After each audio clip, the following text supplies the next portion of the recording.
advertising. Like, we're up and running. We're running. Things are great. We're thinking about it. I'm studying the field. Just it's good for us to get that feedback going indefinitely. I don't think it's fully live yet, so.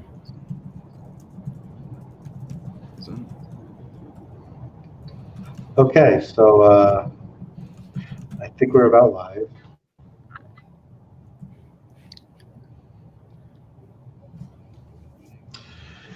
And so we're very happy to be here. We did this webinar before. We did a webinar on YouTube about a few months ago, and of all the webinars I've done for the time I've been doing it, it was actually very successful. A lot of people requested us to do a sequel, so here we are. We're doing it. We've already got quite a few people sitting around and waiting. I see we're up to 52 already.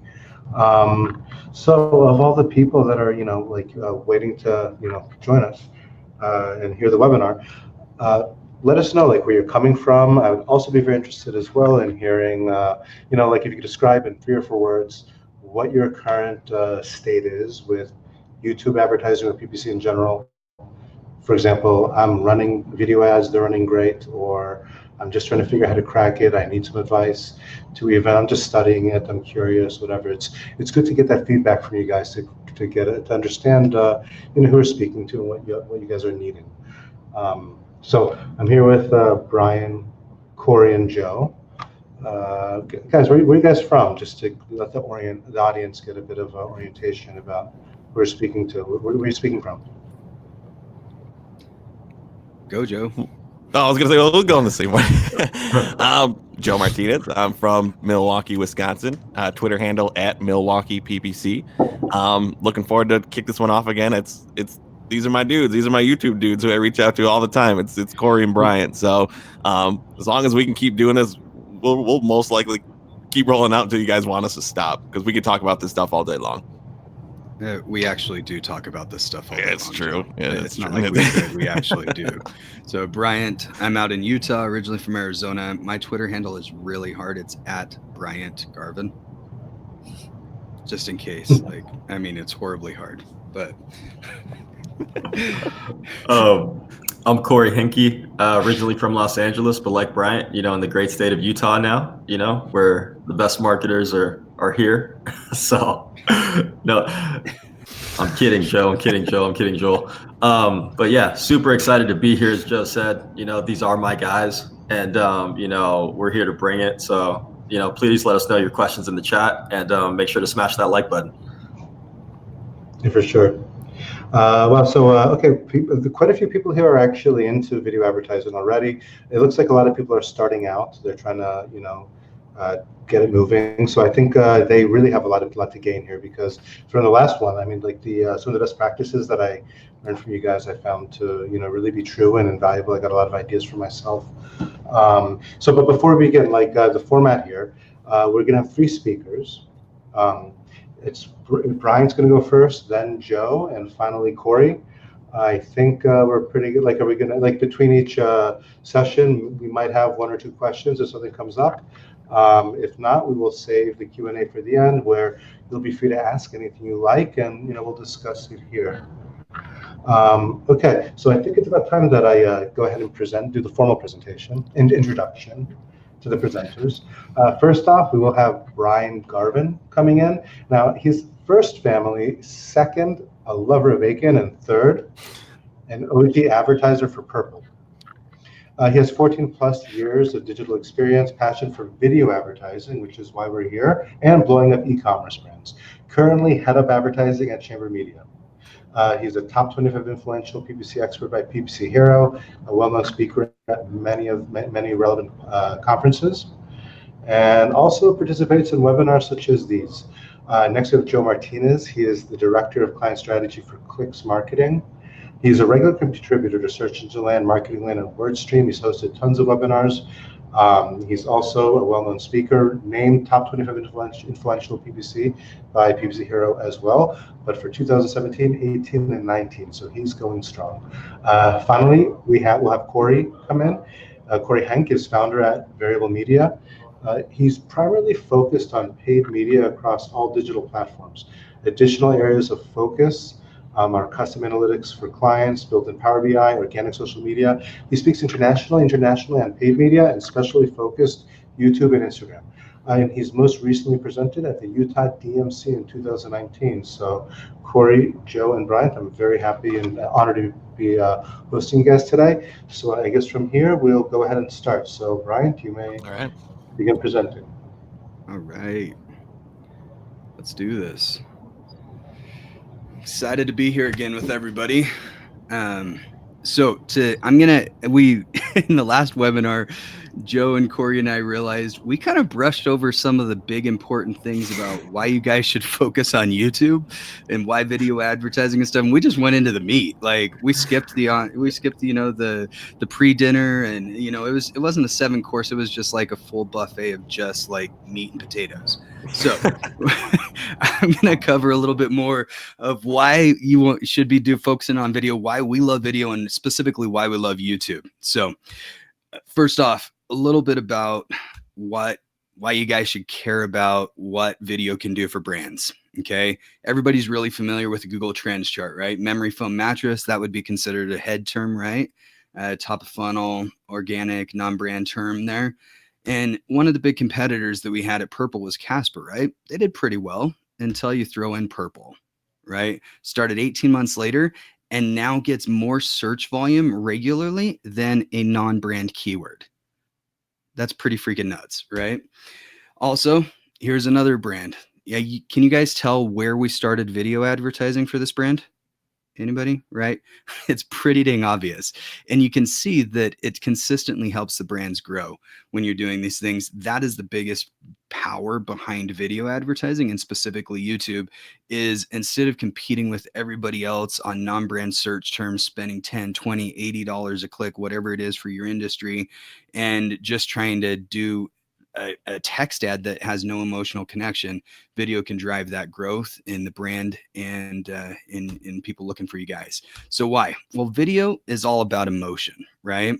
So this is something that happened at Purple a little while ago when I was there. I wasn't in the room where I probably would have stopped them, but you can tell that when you watch this, especially in fast motion, right? It does one thing. It causes emotion. All right. Any of the ladies on the line were probably like, well, yeah, that's pretty stupid guys going there. And all the guys in the room are just wincing and crying right now, experiencing that for themselves. So emotion is really what video drives home, and we buy on emotion. Okay. Stories are remembered 22 times more than facts alone, according to Stanford. I hear they are smart over there. They know some of their stuff, right?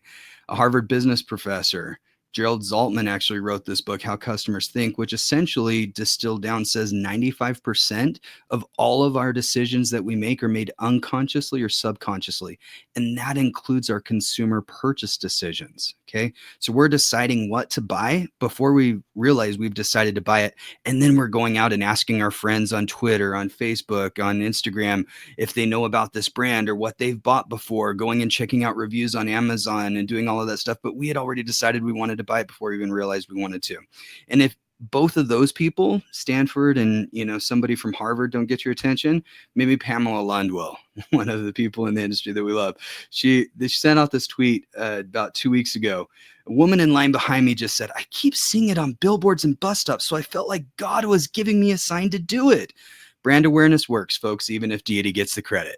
And that's where video and YouTube really plays in, is driving that brand awareness, getting into the subconscious and pushing people to actually do action there. All right.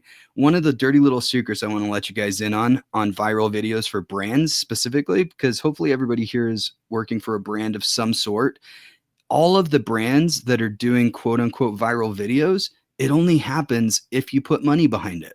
There's no such thing as a viral video for a brand that just accidentally happened, right? Chewbacca Mom, that's an accidental happening. It's like trying to get lightning to strike 3 times in the same place in 500 milliseconds. It just doesn't happen. And you can see the brands that actually do it, right? Just go to a YouTube channel, sort by the most popular videos. You can see what's happened here with YouTube. One of the original quote unquote viral videos, though, was Dollar Shave Club. Notice where they've put their money behind stuff. only really 2 of their videos, right? Where old school brands, even though sometimes are still really putting the dollars and cents behind this, even if they didn't necessarily put it here on YouTube, they spent so much money on brand advertising and video advertising over the years that it drives this awareness and that growth there. So digging into YouTube here. Only 15% of Facebook videos play with sound. And the reason why I'm throwing that out there is to contrast how sad that is, right? That'd be like watching the Avengers with subtitles only. It's just not something you really want to do, okay? On contrast, 95% of YouTube videos are played with sound. So you're getting the full immersive experience on YouTube that you don't quite get with a Facebook ad, right, in feed. Does that matter? Well, yes, right? Having audio and viewability at the same exact time dramatically lifts people's awareness and actual brand awareness versus somebody that didn't see that. Okay. It has over 1.9 billion users. And these are logged in active users on YouTube doing one thing, going to YouTube to watch videos. No other platform in the world is built like this for video. There's over 1 billion hours watched daily. And this next slide is something that Joe has been talking a lot about now is people are consuming stuff on TV these days. There are 250 million freaking hours of YouTube watched on TV screens every single day.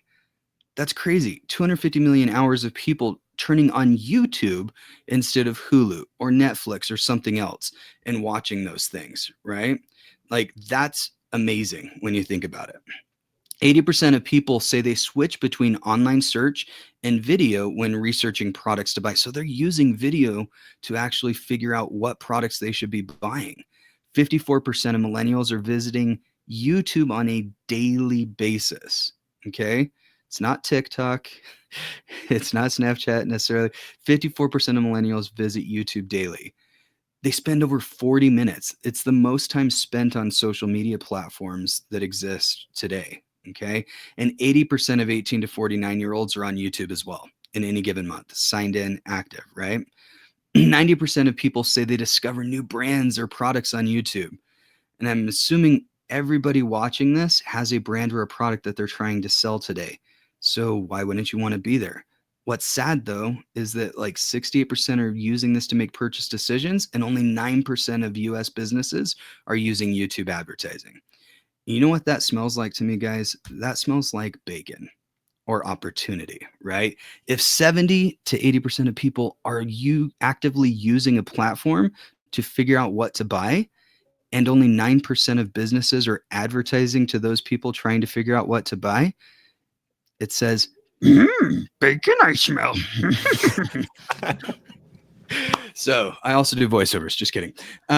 The best part about YouTube, though, one of my favorite things that we kind of glossed over last time is that you only pay after 30 seconds of your video is watched if it's longer than 30 seconds, which is a great reason to make videos longer than 30 seconds when you're running them on YouTube, or a completed view if the video is less than 30 seconds. So if it's a 15-second video that you just took from Facebook and threw it up on YouTube, you pay the moment they watched that full 15 seconds.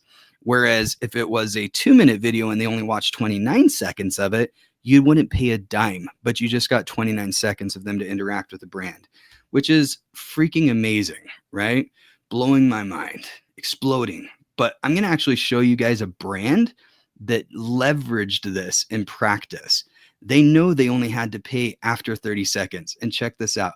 This is an ad I found through Discovery by one of the most iconic brands we know today. Okay. And they did it in such a way that at the 27 to 28 second mark, you think the video is done. And check it out.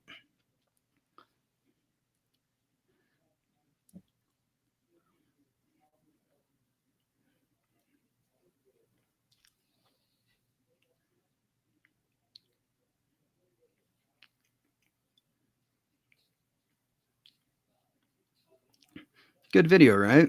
Lots of stuff going on, cool stuff. Dog, weird environment, grabs your attention. And then look right here, 26 seconds, 27, 28, like that's the end. How many people are going to skip right there? And then it's just black screen for like 20 more seconds. Okay. So if anybody sees that iPhone 11 Pro and thinks it's the end of the video and skips, they didn't pay for it and they just watched a lot of freaking video for free, right? For the brand. So that's one of the things that I love about it. But video and customer journeys. So many people I know today work around, did somebody click on an ad and purchase today? This data actually came from a slide I stole from a presentation from Google. So hopefully I don't get in trouble, but they were presenting it at a conference. So this actually showed the user journeys that they tracked people on. Somebody buying makeup or skincare products, it took them 55 days on average and over 120 touch points. That's a little crazy, right? Most people don't think about things taking that many touch points or interactions with the brand before they decided what to buy. Okay. So I want you guys to reframe how you kind of think about things.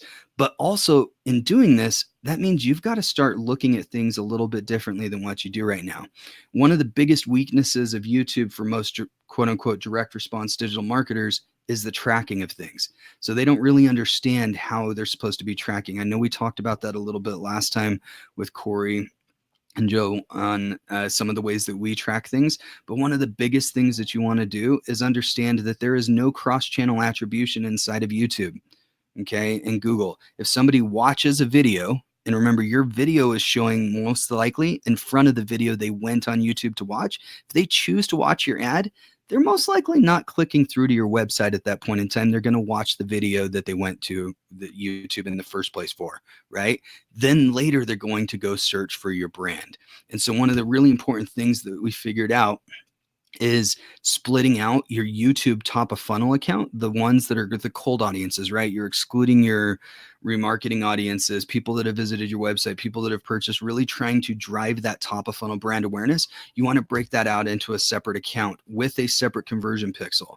This is how we do everything over at Chamber Media. This is how all of the brands that we consult with, we suggest them to do, which is set up a manager account so that you can then share the remarketing pixel up into the manager account from your main search account. Because if you're doing search right, you're already running remarketing, you're already have a remarketing pixel, you already have audiences created, right? You can share those up into your manager account and then back down into your top of funnel YouTube account so you can exclude all of those people that are already interacting with your brand and leverage this top of funnel to really drive that brand awareness and growth there. Make sure you have separate conversion pixels for each of those. So that way, you've got both of those tracking conversions. And yes, you are going to be double counting conversions, but you don't care about that.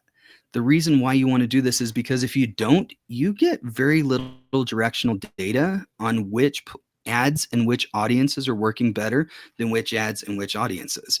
And if you're getting that little directional data, the algorithms on the back end are getting little directional data as well. And so being able to have a separate conversion pixel is going to allow you guys to actually get some of that data there and be able to push it forward. So that's why you guys should be focusing on video, why you should be checking out YouTube specifically. Obviously, you're here learning about this, and I'm going to turn it over to Joel or Joe now. Okay. Do you have any questions out there? Yes. Actually, I did have a few. I do have a few. There's one thing someone was asking, but that was very insightful too. It's like I learned a lot, and I really like the way you did the diagram on the Garvin method. If you didn't catch that, by the way, because the slides will be available online later, that is definitely something to look at. I think it's very solid advice. As far as questions go, someone was asking, is in the beginning you were talking about the effect that YouTube has, let's say in your branded search results, by making people aware about your product, what you do, and people in the chat were talking about how effective that could be locally, if you're a local legal service, how does it work? What is your opinion on that? So my opinion is that it 100% can work, right? If let's just say you're a divorce attorney or whatever it is, right? And you're wanting to serve an ad, or you're a local restaurant, or in my instance, my wife and I own a local axe throwing business, right? None of your competitors are using YouTube right now. Okay. They're just not doing it. And so if you are, you're going to stand out in market. All of your competitors are probably using Google search, paying a ridiculous amount of money for every click. And almost all of them are using Facebook. Okay. YouTube takes a little tiny bit more effort, but that little tiny bit more effort is also why nobody's doing it. And you have the same exact targeting. You can do geolocation targeting, right? You can do radius. You can do all of those types of things. Obviously, once you get into some personal information around medical or other things like that, like there's still those same types of restrictions there, but you can still target that geo base, right? Of everybody that's in that area that could potentially do it. Think of it as a much more interactive, more like laid back experience to what you would have done on TV back in the day. Right? The impact can be amazing. And that's one of the reasons why I don't care what size of business you are. You don't have to make really expensive videos like the Apple one or like the ones that we did at Purple. Go check out the YouTube Purple channel again, sort by most popular. The third most popular video on there, we got for free from somebody that posted it onto Facebook, and I asked permission to use it. Okay. A consumer posted the hyperlapse on Facebook. We had added a logo and an end screen and some music, and it's the third most popular video on there, which means it drove revenue, right? So yes, absolutely, small businesses can be using this, local businesses can be using it, and it's diversifying your risk if nothing else, right? Every day we talk about how much more expensive Facebook's getting, how many more advertisers there, how many freaking issues they've been having with the pixel or targeting or business manager or fraud on video views, right? That just came out over the last little while. Like, if you're not diversifying and things go south, it's on you, honestly. And there's no reason not to. Yeah. I mean, I'm going to cut in and say, like, we all have cameras on these things, right? And they're all getting a hell of a lot better that we can record something. So anyone with a smaller budget, there's no excuse not to at least try it. Right. Yeah, and sometimes actually amateurish videos could look more credible and trustworthy. People feel like they feel more likely that they're being sold to if they see a video that is very professionally made, as opposed to if it's, you know, so it's it does, you don't, it's all about the message, really. I mean, that's really what matters. So you have to think, you know, consider that. Yeah, for sure. Okay, great. So who's next? We got Joe. Is it Joe or Corey going? No, it's Joe. Joe's next. Okay, so Joe, yes, let's continue here. We do have a lot more questions. They're very good. We're gonna like save them towards the end. We just want to make sure we can get through the next two presenters. So Joe, you may go ahead. Sure, I'm gonna go and present. This is gonna be mostly leaning towards anyone working in the e-commerce business, but some of the practices that I talk about could apply to any other industry. So I want to talk about TrueView for shopping. I'm also probably gonna call it YouTube shopping campaigns interchangeably, pretty much meaning the same thing. So, you know, when people think of selling your products and using YouTube videos, they're like, okay, I've seen it, like this image right here. And I was like, no, that is not TrueView for shopping. That is not shopping ads. That is just your regular shopping campaigns that typically show up on the search network, but they've also been enabled to partners, or this could be a smart shopping campaign where we see, like, if you look at the brands on the bottom in that image, they're all different brands. Okay, this is not YouTube or TrueView for shopping. All right, you can't just take your current feeds that you have in the Merchant Center and just place them on your videos on your YouTube channel. That's just not how it works. That's not what this is. So let's just do a hypothetical scenario. Let's say that I wanted to watch videos of myself on my own YouTube channel, because that's a normal thing that people do, right? They just watch themselves all day. All right, but now before the video that I actually wanted to see, there is a TrueView in-stream ad playing. And if you see in the green box in the upper right-hand side, we see products. And there's an arrow button that we could slide over to see a few more products. Now, let's say, you know, the video was long, or I just wanted to skip it no matter what, in case I did. Now I'm watching the video that I actually wanted to watch, but then we still see the products up there in the upper right-hand corner. And that is what TrueView for shopping is. They are in-stream videos with the idea, or giving the users the awareness factor of, hey, but you can also go to these product landing pages and potentially buy products straight up, almost directly off of that YouTube video. We're just sending users to those pages. So when you're setting this campaign up within Google Ads, there are two ways that you might want to see it. I typically see the second option that we're going to show, but this is one way how it might look. You definitely want to make sure it's a video campaign, and we need to make sure that we're selecting the product and brand consideration goal. And then it's going to be a subtype of shopping. This is the other view that I'm talking about, where I usually see the campaign setup, either or. Some of the options that you might want to select are flipped. This is definitely the more common one, but you still may see the first option pop up. Otherwise, it's still the same: product and brand consideration, video, and then shopping.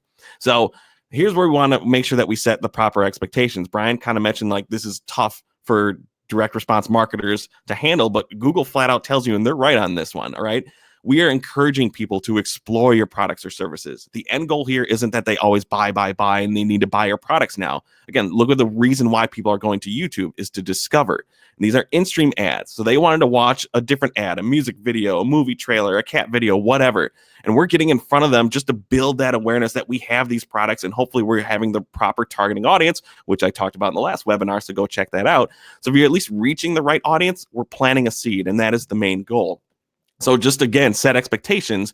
They are video campaigns first, shopping campaigns second. Our goal is to build awareness, and if they buy something or later go on, which we'll talk about, we'll be able to prove even just an extra layer of value for it. So one thing that we need to keep in mind with YouTube goals, and this is not necessarily just TrueView for shopping, but any YouTube campaign that you run, you can change your campaign goals in search. You can go into your search campaigns right now and change the goal to, if you want to be more traffic, if you want to be more direct, that's fine. You cannot do that with any video campaigns. So once you have a video campaign goal selected, you cannot change it. You can't go back to your old current video campaigns and say, nope, now I want to make it a shopping campaign. That's not an option. You're going to have to start from scratch.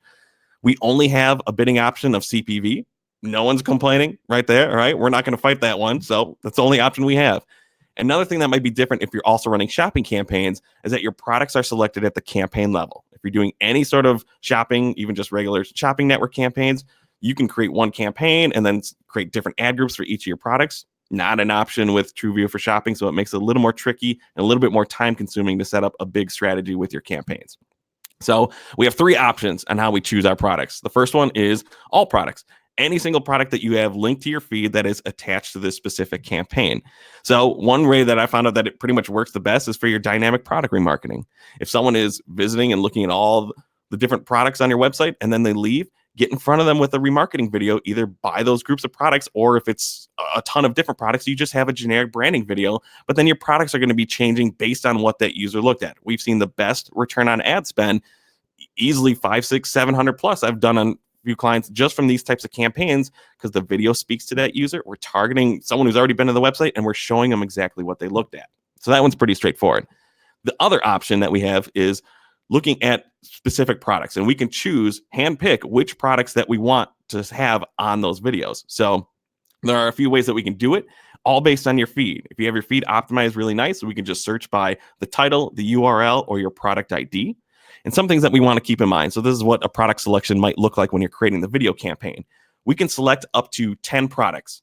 Now, if you saw in that original example I showed, based on my YouTube channel, 3 products showed at the time. I could click the right arrow and we're only going to get 3 more products. So you can select up to 10, but only 6 of them are going to show. So keep in mind, if you want to make sure a specific product is visible every single time, you may not want to select all 10 products. And also, out of stock products can be included. But you just need to make sure that understand that it's not going to show up unless your feed is updated and showing that those products are back in stock. All right. So if you are selecting specific products, always let your creative be your guide. And here's what I mean. All right. Hypothetical example here. This is burst on sheet music for a specific song from Hamilton. This video shows one specific song, very, very specific, not just the whole musical, one exact song. So if I want to go in there and start promoting sheet music from that musical, I can just go in and search for that specific song. That one is pretty straightforward. All right. So it can get a little bit more specific on how we want to target those users. We talked about custom intent audiences last time when choosing specific products. I can type in keywords or specifically even URLs that people have searched for on google.com. And this is going to be a broad match, close variant or variant matching type related for what those users were searching for. So I might create a huge keyword list of people also who are looking for that musical and that specific song. Again, remember, it goes back to what creative we want to put in front of these users.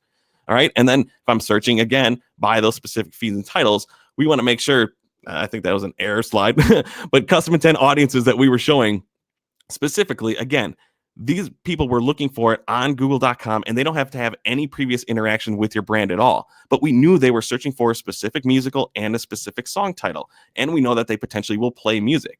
And then I also want to go and potentially create another grouping of users and finding out other YouTube channels or other YouTube videos that were teaching people how to play this specific song. Again, look at the creative I want to show those users. And then maybe also looking at custom affinity audiences. People have shown some sort of interest in the past of either they play piano. This could be another additional layer. I'm looking at I have the Amazon link of where they can also get that sheet music and other competitors. And then I'm all creating some sort of audience of users who have shown interest in the past. And then if I want to have the product stay the same, I only need to create one campaign because, again, products are chosen at the campaign level, and then I'm splitting out my ad groups based on those audiences. So now we see they visited that specific page. I have my custom intent audiences, my video placements, ad groups, and then my custom affinity one. I'm going to layer my bids or target my bids, giving the higher bid to what I think is going to convert the best. But you might be surprised. Affinity audiences, a little bit more broad, sometimes can work a lot well and work better than your remarketing audience. So you later on, when the data speaks for itself, just adjust your bids so you're giving the higher bid initially to whatever campaign that you see performing best in terms of either conversions, revenue, or just flat out engagement if that's your goal. So the third product option that we have is custom filters. Now, we used to be able to create a lot of cool custom options when we were creating TrueView shopping for campaigns, and that kind of went away with the new Google Ads interface about a year and a half ago. So now pretty much the only options that we have are going to be the labels that we utilize within our feeds. So now let's pretend that we just have a generic brand video. It's the holidays. We want to make people feel good, that warm, fuzzy feeling during Christmas time. This is just a makeshift Christmas video. I thought I just need to find something, right?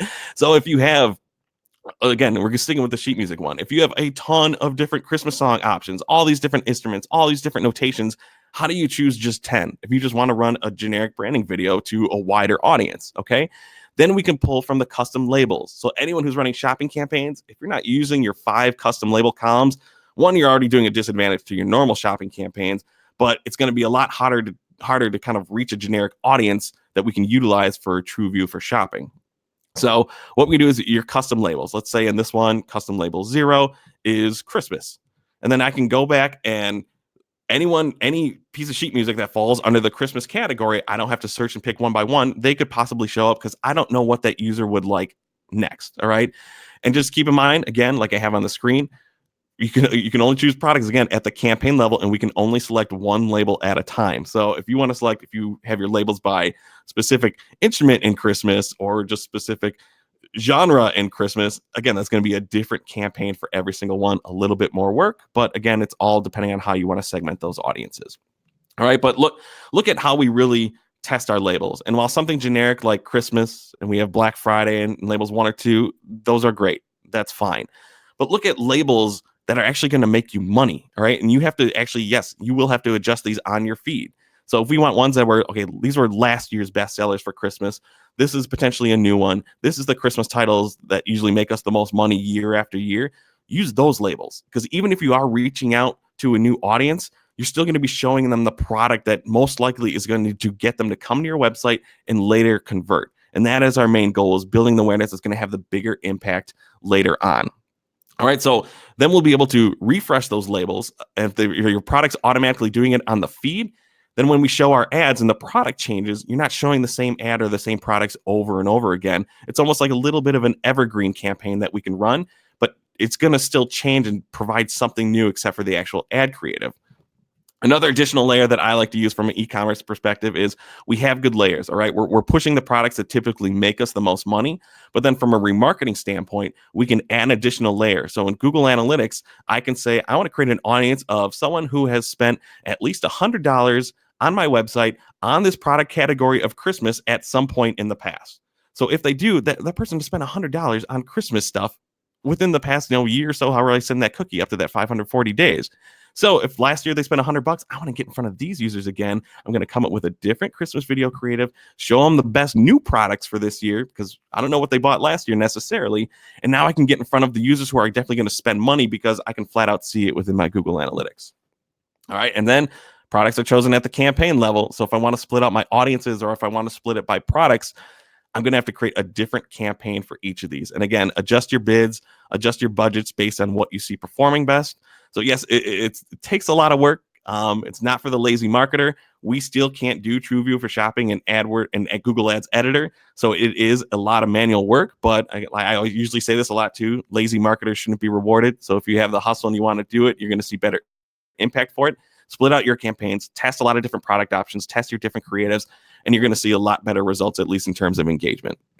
So I want to make sure that we're paying close attention to placements. I talked a little bit about this last time. So when we're looking at TV devices, and Brian mentioned it, and I do preach it a lot, but it's going to be a little bit different just from the shopping perspective. We are seeing TV devices grow a ton in terms of YouTube.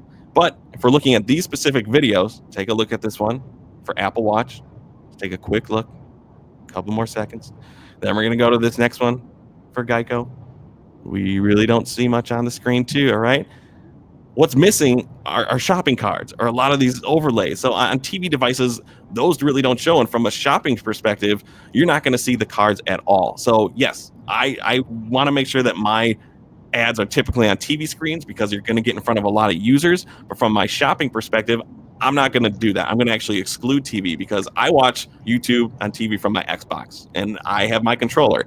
I'm not going to watch that ad, click on a product, start perusing the internet and your website and the product from my Xbox. Okay, so look at that more from a desktop, tablet, and mobile perspective for now. That might change in the future, but typically right now, TV just for the shopping aspect has not really been too profitable for me. So we always look at the impact and what can we had, and I'm going to wrap up with this perspective.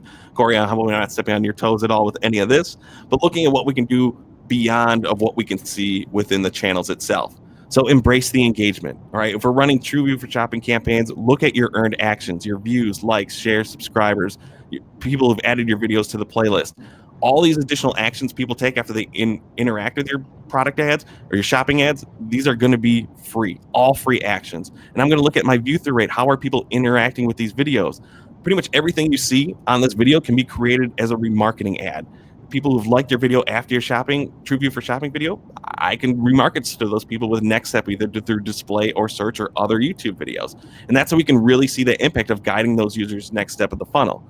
We can also create audiences based off of people who just watch your TrueView for shopping ads, these specific videos as an ad. And then when we create those audiences, we can add them to every single search campaign. And then when we go back, we can see, okay, from this specific YouTube audience, from this specific video, how did they come back and search for my brand name? How did they come back and search for my other products?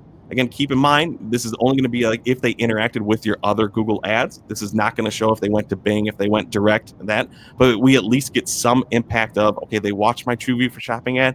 How did they come back and how did it affect my search campaigns?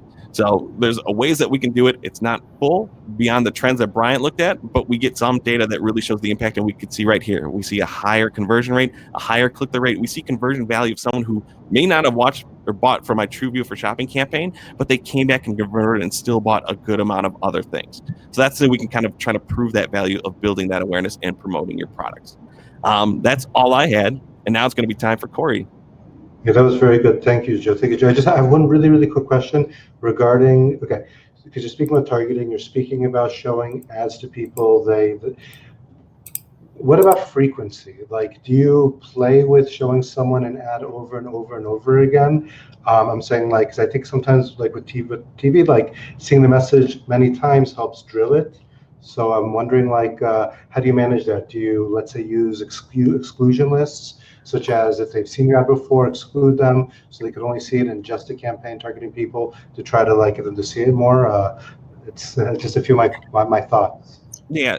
Initially, I typically like to let my ads just run and monitor the frequency after the fact. I don't want to limit people. I'm pretty much going to let my video ads run, not just for shopping, but for any video campaign. I'm going to let them run until I see my view through rate and all those other metrics start to slowly drop off. Where's the tipping point? And then I'll put a cap on it. And then after I put that frequency cap on it, if I still start to see those metrics slowly decrease and I know I'm targeting the same audience, to me, that's an indication of I need to change my ad, change my creative, and bring something new to the table.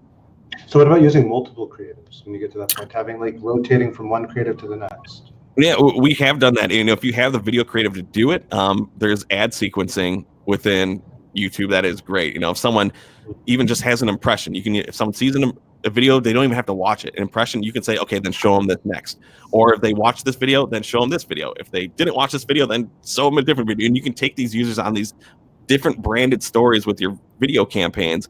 And that could be a whole topic on itself. But yeah, you can control what the user sees and when, either with sequencing or audience exclusions. You could freak people out. Have it set up to only target at like 3, 4 in the morning. Okay, so Corey, we have another 20 minutes or so. It doesn't matter if maybe go a little bit long over, but you may begin, and after you're done, we'll go ahead and do Q&A and get more questions in. Okay, sounds good. I'm just getting set up and sharing my screen. Give me 1 second.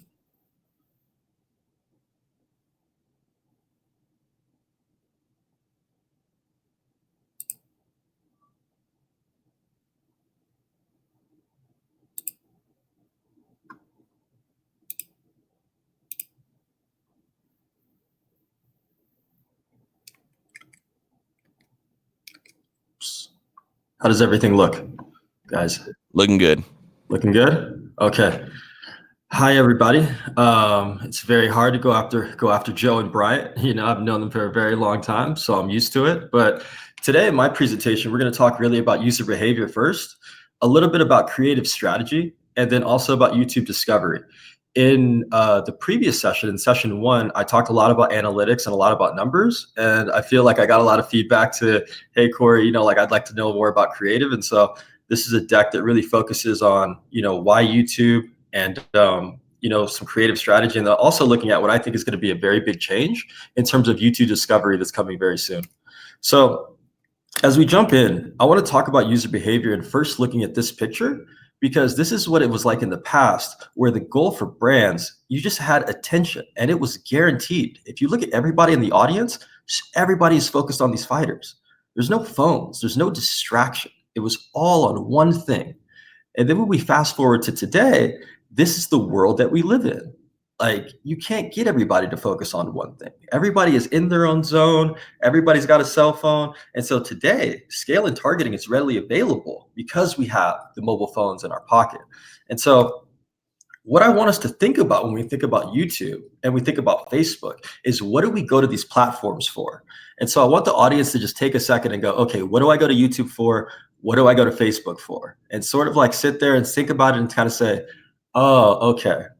Because when I think of these two platforms, I go to YouTube for video, and that's really it. I go to YouTube strictly for video, but when it comes to Facebook, it's literally a slot machine.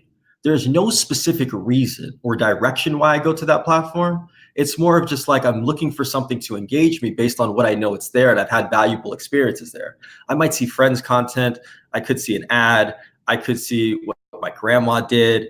I could see just a random video that came from a page that I liked. It's really randomness. And that's why I call it sort of a slot machine versus YouTube, which is more direct in the sense of, I'm going there to watch a video. And so what does that create? In my opinion, it creates a lean forward versus a lean back environment. And in a lean forward environment that is mostly Instagram and Facebook and feeds, you find that these are indicative of shorter watch times, a higher cost for a completed video that's maybe longer than 30 seconds. Something that works better if you're going to do a quick reminder or a savvy call to action, because you might have a lower CPM with something like a story ad. But it also works through the entire funnel. And it's a great way to move a user, because what I consider it is the best place for somebody who's just looking for a distraction. They're looking for something to engage them, versus video, and specifically YouTube, where you're going there for a specific reason. And it usually can drive longer watch times. You can have a story to the video. You can invoke emotion, and you usually have 100% share of voice and sound, and you're more likely going to get somebody to complete your video. However, they're less likely to convert. They're less likely to click. But I think in today's age, we have to look at, you know, the analysis of, okay, if somebody completed my video, are they worth as much as somebody who clicked on an ad, potentially, you know, saw 5 stories, you know, like which one is more valuable today? In my opinion, we have to be analyzing those things and looking at completion rates and looking at those earned views.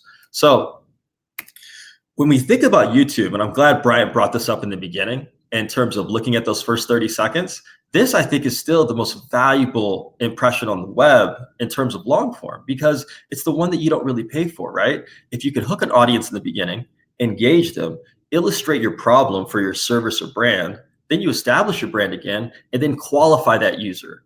Are you hungry? Are you sleepy? Did you just get into an accident? Are you looking for a divorce lawyer? You know, like all those different things can be done within those first 30 seconds, as Bryant showed with that Apple ad. And then ultimately, you only pay for them if they make it past that. So think about those first 30 seconds, because it's a great way. You have such a valuable period on YouTube that's very different from a TV medium where you can just easily go to your phone when you're in the feed and you're competing against the content before and the content after. So definitely take this timeline and really look at what you can do within there. And I'll give you some pieces to add to this first 30 seconds in the next section when we look at creative strategy.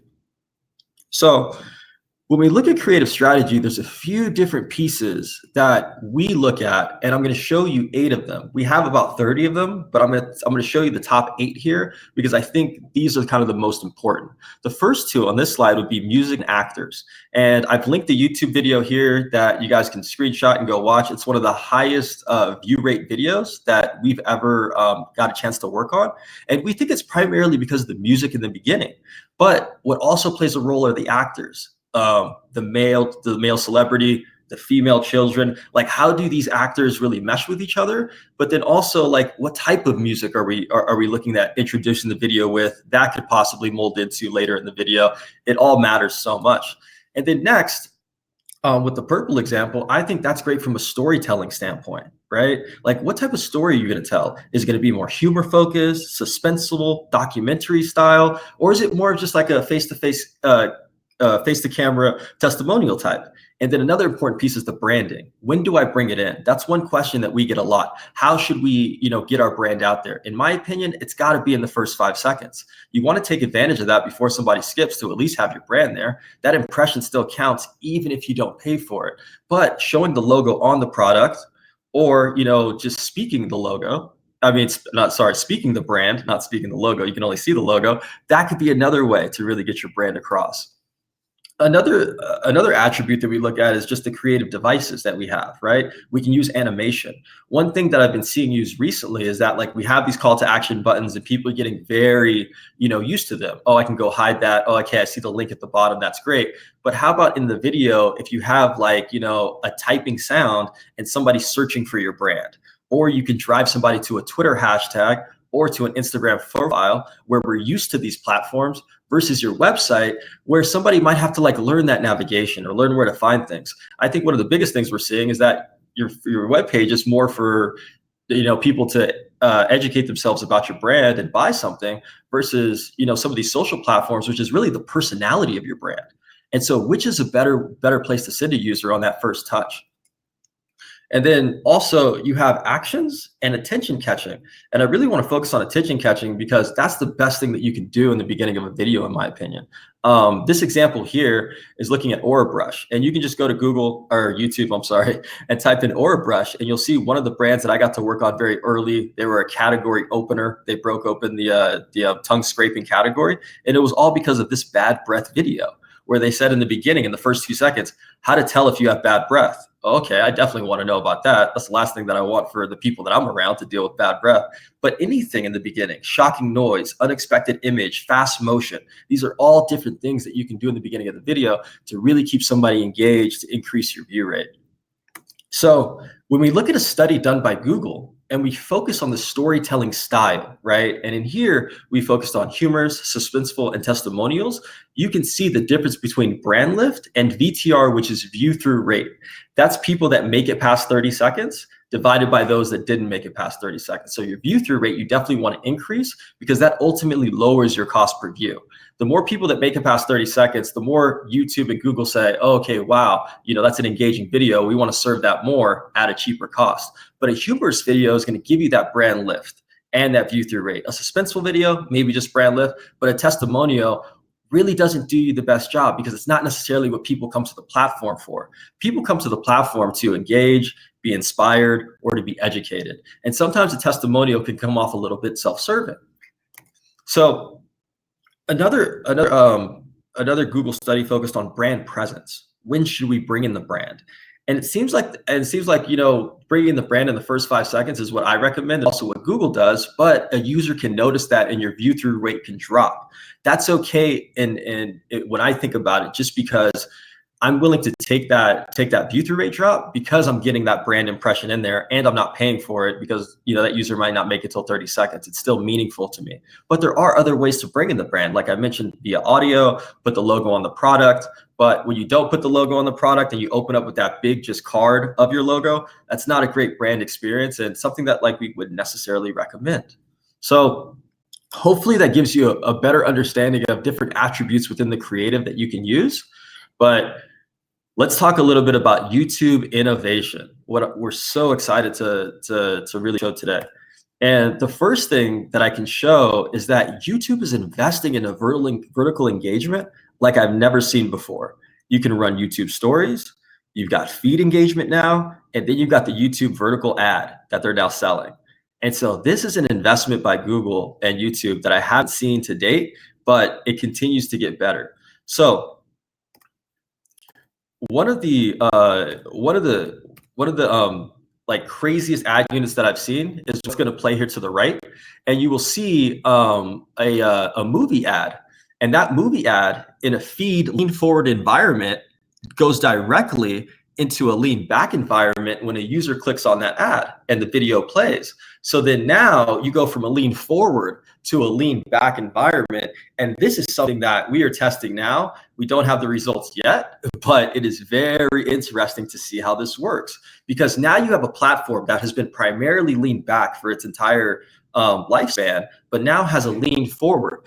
And what I know about the user experience of YouTube is that when you go to that home feed and you start searching for things, you're more of looking for a distraction. You're waiting for a brand to interact with you. And so to take them from, I need to be distracted, to, okay, now I'm watching 3 minutes, of a brand that I was kind of interested in, that's where I see the real big value, because the feed is more of a form of search. It's constant thumb motion, but I think the mindless behavior behind it can lead to a discovery mechanism that I think we haven't had yet.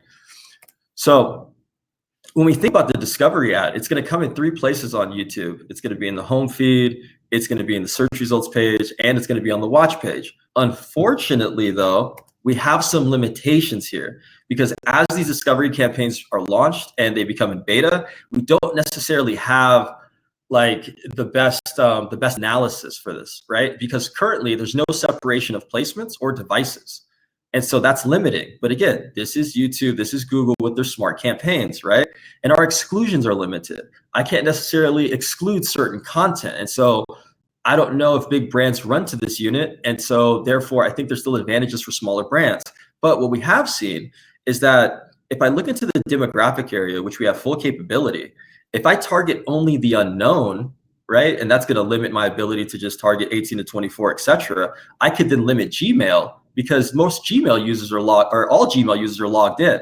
And so that's something that we're testing. But again, this is us trying to get around the limitations that Google and YouTube have placed on us. But again, as we all know, these platforms will make changes.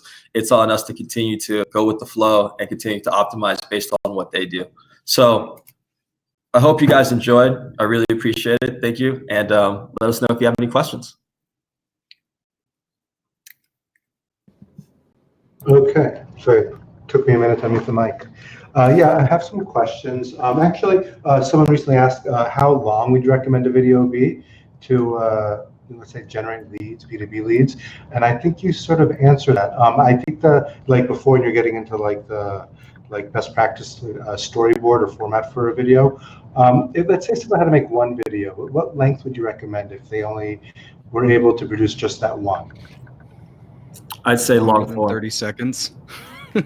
Yeah. 30 seconds, okay. Longer than 30 seconds, because they get charged at that 30-second mark. So on YouTube, I think it's really important, especially if it's a first-time interaction with the brand. If you're going out there like B2B, right? If somebody's searching for, keyword research, Google, and you're serving up a Semrush ad or an SEMrush ad, right, as an example, you want them, and that may be the first time they're interacting with a brand, you want them to actually spend time interacting with it, not just do a quick 5, 10, or 15-second splash, because you may not actually be able to get the message across that you want them to. So what I'm getting from feedback from people is that actually the biggest challenge to get up and running here is actually creating the videos themselves. I mean, unlike other PPC channels, like when doing YouTube, you have to like really invest in like, you know, like, okay, what's the angle we're going to go? There's so many more dimensions to it. Given that people have to invest so much, how do you find a video that works well for YouTube to work, say with, let's say, video advertising on Facebook or Instagram? I think what I've seen recently is that, you know, the leaders of the company, those guys in the C-suite, you know, doing face to camera and really, you know, talking about the brand have turned out to be some pretty good marketing pieces, right? Like if there's somebody who built the company, if there's somebody in the product, if there's somebody who can educate an audience about something, that I think is what's going a long way. It doesn't need an entire production crew. Right. I think we just lose somebody? I think we just lost Corey. I might have tried.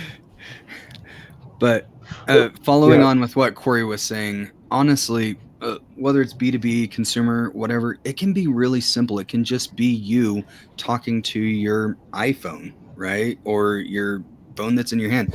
Get a little tripod, put it up there, talk to it. You can do a product demonstration, an unboxing. If you've got a SaaS product or a B2B product, right, you could actually do use some screen share software, like start it off talking to them and then show the screen share of the software, how it works, how it can help them, do those different things.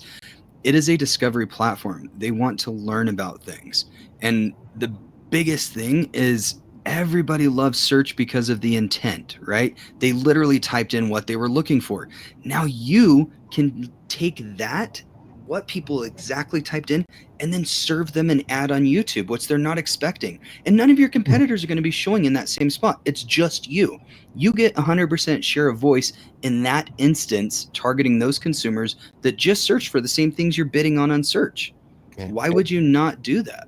So it's clearly very powerful. What I'm asking is, if you're going to do it for YouTube, does an ad that worked well on YouTube tend to also work on Facebook? Yeah, it can. The biggest difference is, though, is you need to make sure that you understand that people on Facebook are watching it without sound, unless it's in a stories environment. So you need to burn in your subtitles there, because most people will watch a full video and never turn on the sound. They'll just read the subtitles. But you don't just want like the closed captioning subtitles. You want to actually put text into the video so it's easy to read and follow.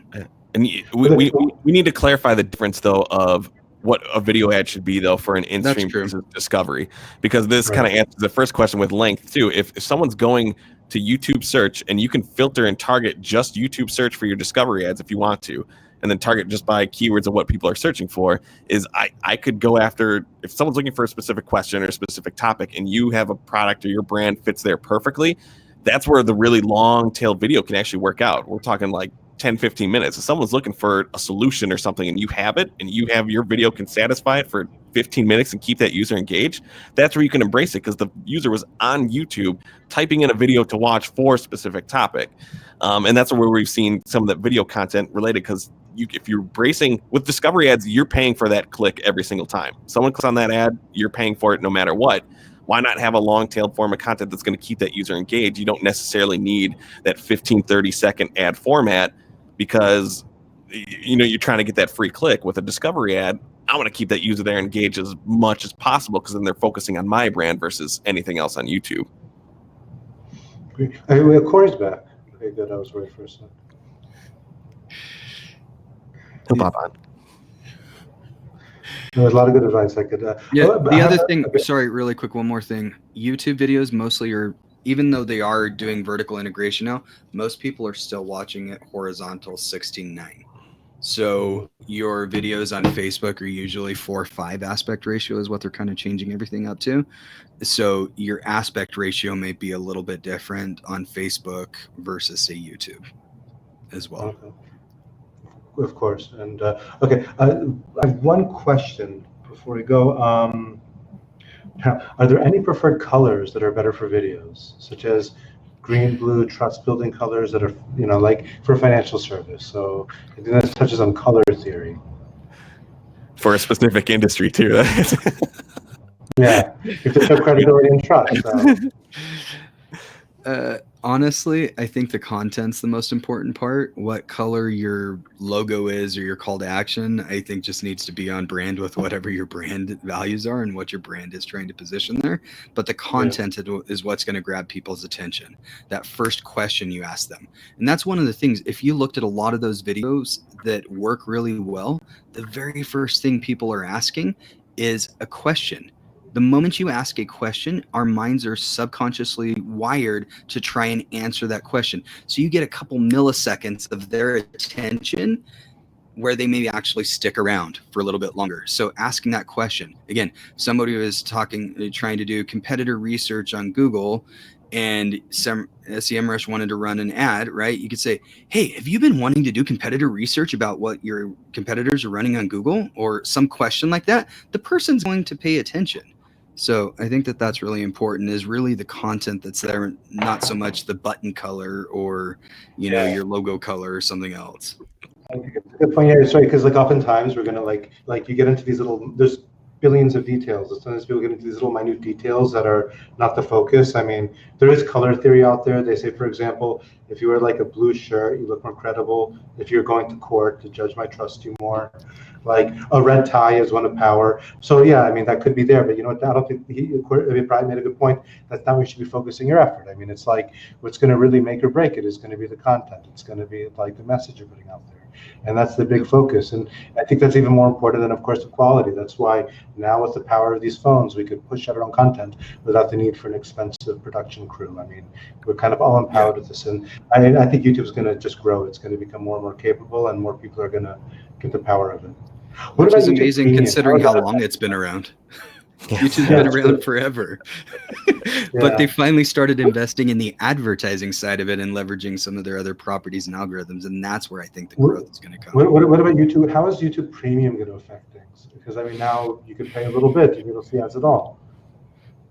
The number of people that do that is still so small, honestly. Yeah. That I don't think it's really going to make that big of an impact. There's 1 billion hours of YouTube watched every day.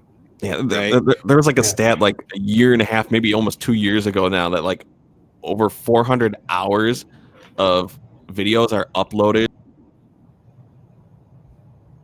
Did we lose it? Did we lose Joe as well? Everybody? Yeah. I hope everybody's okay. What Joe was saying is that every hour, like every minute or every like second or something like that, there are hundreds of thousands of hours of YouTube videos being uploaded. YouTube doesn't have the same content or a content problem that Facebook does, right? There's one feed, and then they have to start going out to the audience network or stories or Instagram or other things like that. YouTube, there is so much content being uploaded that's new and so much being consumed on a daily basis that I don't think there's an issue with you losing inventory there. And the fact that most people are not...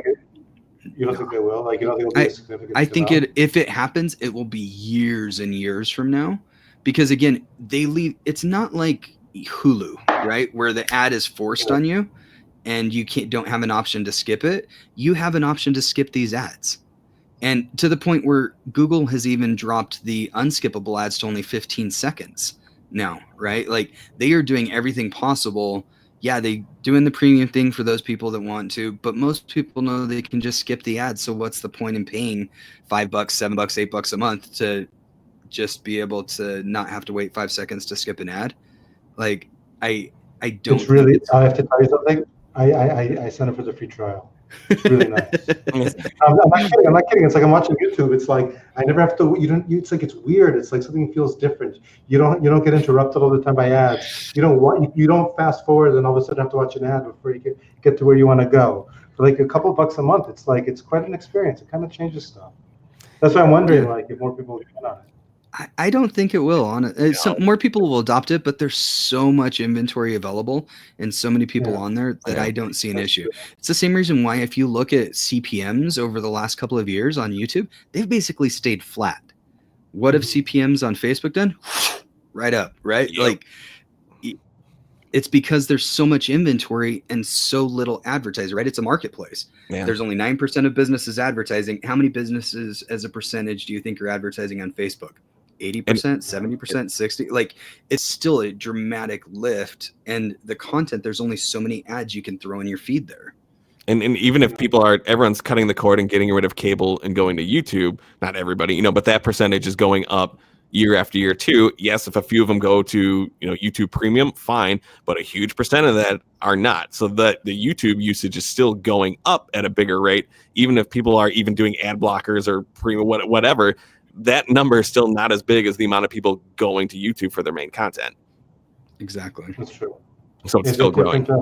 And honestly, I think a lot of people are willing to watch an ad because they understand that the creators on YouTube that are making those how-to videos or review videos or other things like that, that's how they make the money to do those videos.